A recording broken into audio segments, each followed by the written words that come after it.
Você sabia que um dos maiores clubes do mundo nasceu num café no Egito? Pois é, se liga nessa história. Em 24 de abril de 1907, no coração do Cairo, um grupo de nacionalistas egípcios se reuniu para fundar algo muito maior que um simples time de futebol. Eles criaram o Al Ahly Sporting Clube. E detalhe, foi o primeiro clube exclusivamente egípcio num país que, na época, ainda estava sob influência britânica. A reunião aconteceu no Café de la Rante, e o nome Al Ahly significa o nacional, uma resposta direta ao domínio estrangeiro. Era mais que futebol, era resistência. A ideia partiu do engenheiro Omar Lott, que queria um lugar onde os jovens estudantes nacionalistas pudessem se reunir, se organizar e, claro, jogar bola. Mas olha que curioso, o clube foi fundado antes mesmo de ter um time formado. E o estádio? Nem pensar. Eles nem tinham campo. A prioridade era criar um clube social e esportivo que simbolizasse o orgulho egípcio. E sabe quem foi o primeiro presidente? Um inglês. Isso mesmo, Mitchell Ince, diretor da escola de engenharia, foi chamado para dar suporte e ajudar na parte organizacional. Ironicamente, o clube anticolonial começou com um britânico no comando. O Al Ahly nasceu como símbolo de resistência, orgulho nacional e amor pelo esporte. E mal sabiam eles que aquele sonho de 1907 se tornaria o maior campeão da África. Depois da fundação em 1907, o Al Ahly tinha um nome, uma causa, mas ainda não tinha bola rolando. E é aí que entra o ano de 1908, um marco fundamental na história do clube mais vitorioso da África. Em 1908, o Al Ahly finalmente formou seu primeiro time de futebol. Sim, agora a ideia do clube começava a virar realidade dentro das quatro linhas. E sabe qual foi o primeiro passo? Construir um campo de futebol improvisado na sede provisória do clube. Era tudo simples, sem arquibancada, sem torcida, mas era o início de algo gigantesco. O grande responsável por colocar ordem no clube nesse ano foi Omar Lott, o mesmo idealizador do Al Ahly. Ele garantiu que o time tivesse uniforme, estrutura e um calendário de treinos, tudo com recursos bem limitados. E teve outra mudança importante em 1908, o clube começou a organizar suas primeiras partidas amistosas entre funcionários, estudantes e militares locais. Nada oficial ainda, mas já era o embrião do que viria a ser um dos times mais temidos do planeta. E olha que detalhe simbólico, o Al Ahly começou a ganhar fama como o clube do povo, porque era o único time que aceitava membros egípcios comuns, enquanto outros clubes eram dominados por estrangeiros e elites. 1908 foi o ano em que o Al Ahly saiu do papel e entrou em campo. Ainda era pequeno, mas o espírito revolucionário já fazia esse clube ser gigante.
Depois de 3 anos se organizando fora de campo, o Al Ahly entrou de vez no jogo em 1910.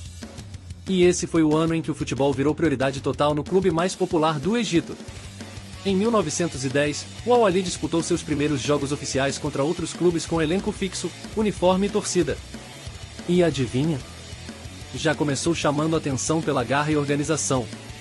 Os jogos ainda eram amistosos, mas agora com adversários mais fortes, principalmente times formados por militares britânicos e expatriados europeus. E o detalhe é que o Al Ahly já jogava com orgulho nacionalista, como se cada partida fosse uma luta simbólica contra o domínio estrangeiro. E sabe o que mais marcou 1910? A inauguração do primeiro campo próprio do Al Ahly. Nada de estádio moderno, mas era a primeira vez que o clube jogava em um campo só seu, construído com muito esforço pelos próprios membros e doações da comunidade. A partir dali, o clube começou a ganhar mais torcedores, mais visibilidade, e até pequenos registros em jornais locais, coisa rara na época. Os jovens egípcios viam o Al Ahly como mais do que um time, era um símbolo de orgulho, de união, de identidade nacional. Em 1910, o Al Ahly parou de apenas existir, e começou a incomodar. A bola estava rolando, e o povo estava jogando junto. Se o Al Ahly já estava ganhando corpo, em 1911 nasceu algo que mudaria o futebol egípcio para sempre. A primeira grande rivalidade da história do país. Em 1911, o Al Ahly enfrentou pela primeira vez o clube que, no futuro, viria a ser seu maior rival, o Zamalek, que na época ainda se chamava Carounil Clube. Foi um jogo amistoso, mas já dava para sentir que tinha coisa ali. O confronto entre um time nacionalista, o Al Ahly, e um time fundado por estrangeiros, o Zamalek, virou muito mais do que futebol. Era praticamente um clássico entre dois mundos.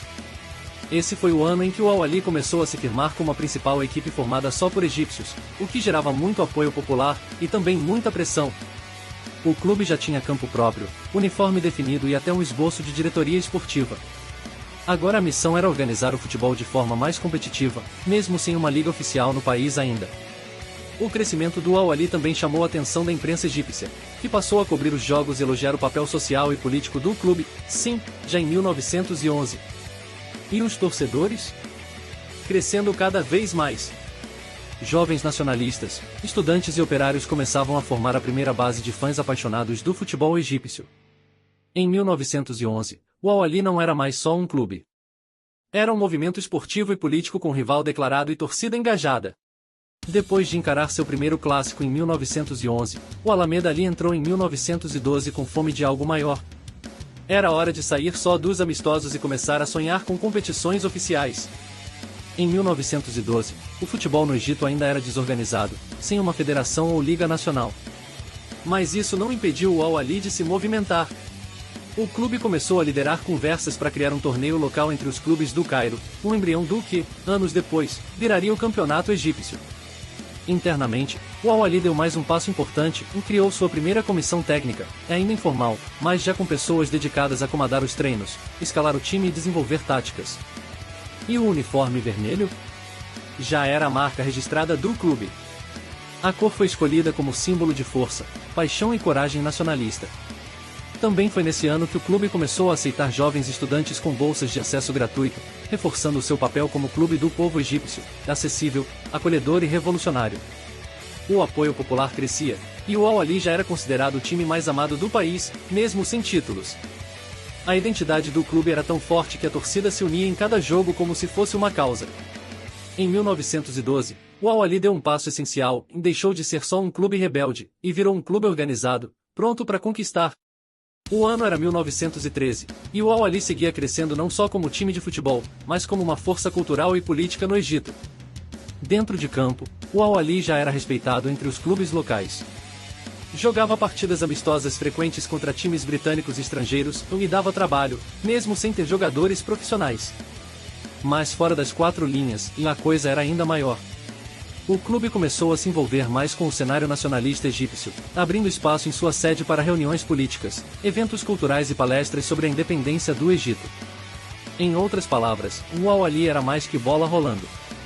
Era praticamente um centro de resistência egípcia disfarçado de time de futebol.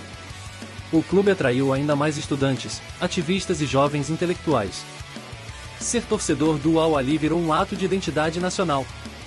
A diretoria começou a planejar reformas no campo e na estrutura do clube, sonhando com algo que, um dia, pudesse até receber um campeonato nacional, que ainda não existia.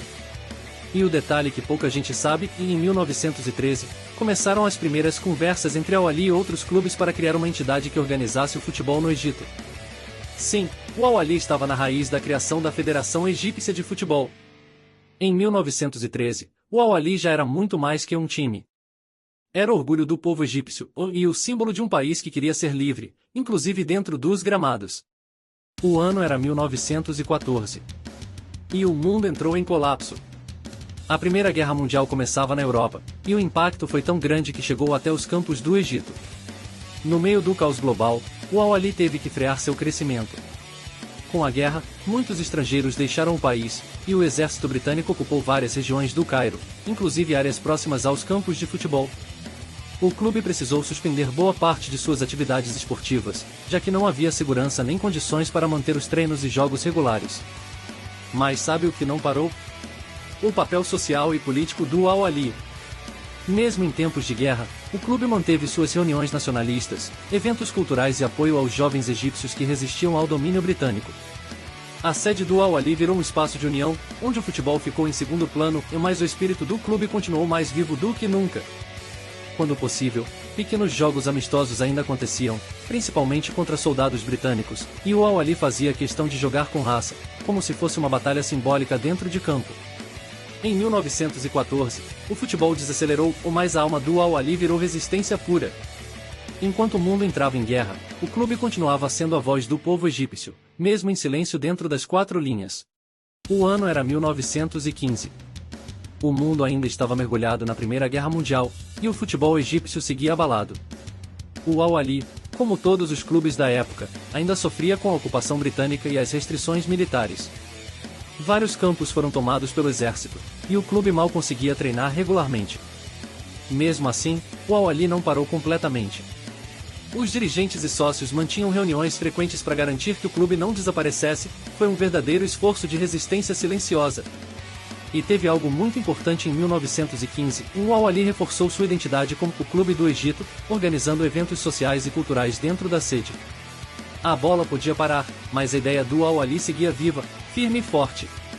Nos raros momentos de trégua, o time ainda disputava amistosos locais, principalmente com soldados britânicos, como forma de mostrar que o futebol egípcio não seria apagado. A torcida? Mais fiel do que nunca. Mesmo sem jogos, os jovens egípcios viam o Al-Ahly como símbolo de esperança e orgulho nacional. E mesmo com tantos obstáculos, a diretoria do clube começou a pensar no pós-guerra. Já se falava em formar categorias de base e estruturar o clube para voltar com tudo quando a guerra acabasse. Em 1915, o Al-Ahly não levantou troféus, mas levantou a cabeça de um povo inteiro, mostrando que o futebol, mesmo em silêncio, pode resistir à guerra. Estamos em 1916, e a Primeira Guerra Mundial ainda destruía o mundo, e o Egito continuava sob forte controle britânico. Mas o Al-Ahly, ele seguia em pé. Mesmo sem competições oficiais e com recursos limitados, o Al-Ahly manteve o que dava para manter. Pequenos treinos, amistosos esporádicos, principalmente, atividades sociais e culturais dentro da sede do clube. Em tempos de guerra, o futebol quase parou. Mas o Al-Ahly virou um ponto de encontro da juventude egípcia, que se reunia para debater política, cultura e, claro, sonhar com o retorno dos gramados. O clube passou a apoiar estudantes pobres e ex-jogadores que estavam passando dificuldades por causa do conflito. Era o futebol sendo solidariedade, mesmo fora de campo. E sabe o que é mais impressionante? Mesmo sem títulos, jogos grandes ou troféus, o Al-Ahly ali aumentou sua torcida em 1916. A cada novo membro, o clube se tornava mais forte, mais nacionalista, mais do povo.